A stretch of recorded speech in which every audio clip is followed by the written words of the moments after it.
Hi friends, PHP के beginner tutorial में आपका फिर से वेलकम है। नेक्स्ट वीडियो में अभी मैं आपको बताऊंगा स्विच केस कंट्रोल स्टेटमेंट के बारे में। प्रीवियस वीडियो में मैंने आपको बताया था इफ कंडीशन के बारे में। स्विच केस और इफ कंडीशन में जो बेसिक डिफरेंस है वो क्या होता है। इफ कंडीशन कब इस्तेमाल की जाती है, तो इफ कंडीशन जब कभी हमें डिफरेंट वेरिएबल्स पे डिफरेंट कंडीशन रखनी है। जैसे कि $a वेरिएबल है, ए वेरिएबल नहीं बात कीजिए, एक नेम वेरिएबल है, एक एज वेरिएबल है और एक मार्क्स वेरिएबल है। तो 3 वेरिएबल हुए। 3 वेरिएबल पे अगर हमें डिफरेंट कंडीशन लिखनी है कि एज इतनी होनी चाहिए, मार्क्स मिनिमम इतने होने चाहिए, तो डिफरेंस वेरिएबल हुए, तब हम ज़्यादातर इफ कंडीशन का इस्तेमाल करते हैं। अगर हमें सिर्फ एक ही वेरिएबल पे कंडीशन लिखनी है, ज़्यादा कंडीशन लिखनी है एक ही वेरिएबल पे, जैसे कि जो कुछ भी वो न्यूमेरिक वैल्यू है उसे हमें वर्ड में डिस्प्ले करना है, तो न्यूमेरिक वैल्यू जो डिजिट है वो एक ही वेरिएबल में होगी, $d यानी कि डिजिट में।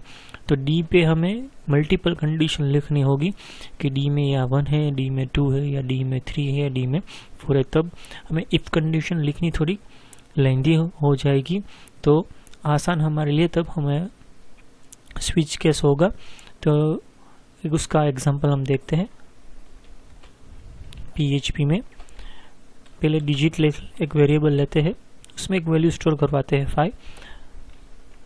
तो पहले हम देखते हैं कि इसे इफ कंडीशन कैसे सोल्व करते हैं।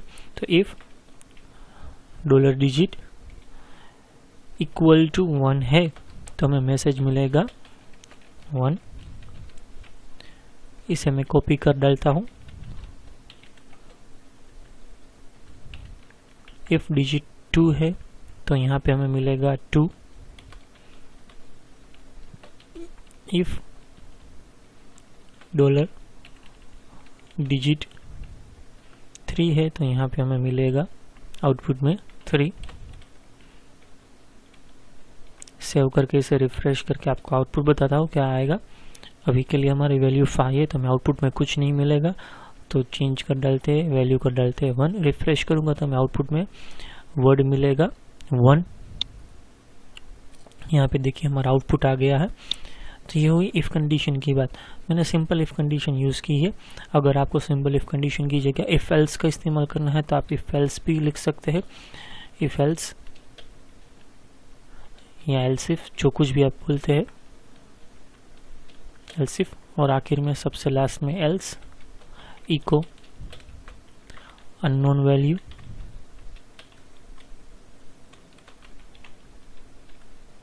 वही आउटपुट आएगा 1। यहाँ 1 का कर डालते अभी के लिए 10, तो अब हमें आउटपुट में मिलेगा अननोन वैल्यू, क्योंकि डिजिट में जो वैल्यू है 1 भी नहीं है, 2 भी नहीं है, 3 में नहीं है, तो लास्ट में हमें आउटपुट में मिलेगा अननोन वैल्यू। तो एक सिंपल एग्जांपल था इफ कंडीशन की हेल्प से। ध्यान से देखें तो मैंने तीनों में एक ही वेरिएबल लिया है, डिजिट वेरिएबल। तो यही एग्जांपल अब हमें स्विच केस में करना है, तो कैसे किया जाएगा। तो ये पहले इफ का कोडिंग में पूरा का पूरा रिमूव कर डालता हूँ। अब स्विच केस की बात करें, स्विच केस में सी में जो सिंटेक्स है वही इस्तेमाल करेंगे हम। डिजिट वेरिएबल कर्ली ब्रैकेट्स में फर्स्ट केस, डिजिट में क्या होना चाहिए तो 1 होगा, तो हमें आउटपुट क्या चाहिए, हमें आउटपुट में 1 चाहिए। जो मैंने इंटीजर में 1 लिखा वो हमारी क्या हुई, वैल्यू हुई। जो मैं पहले लिखा था digit is equal to 1, numeric value हमें कंपैरिजन करवाई थी, तो कंपैरिजन की जो कुछ भी वैल्यू है तो हमें यहाँ पे लिखनी होगी। हर एक केस में, सभी केस में हमें ब्रेक लिखना ज़रूरी है, सी लैंग्वेज की तरह ही, क्योंकि वरना से उसके बाद के जो केस सेटिस्फाई होगा उसके बाद के सभी केस का आउटपुट हमें मिलेगा। अगर ऐसा नहीं करना है तो स्विच में से बाहर निकलना पड़ेगा हमें, तो इसलिए हमें ब्रेक लिखना ज़रूरी है। ब्रेक का इस्तेमाल मैं आगे जाके आपको लुक में समझाऊंगा कि वो कैसे इस्तेमाल किया जाता है। इको 3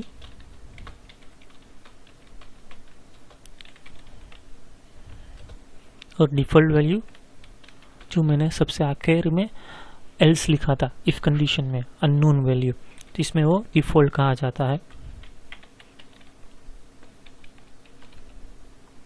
सेव करके रिफ्रेश करेंगे हमारे प्रोग्राम को।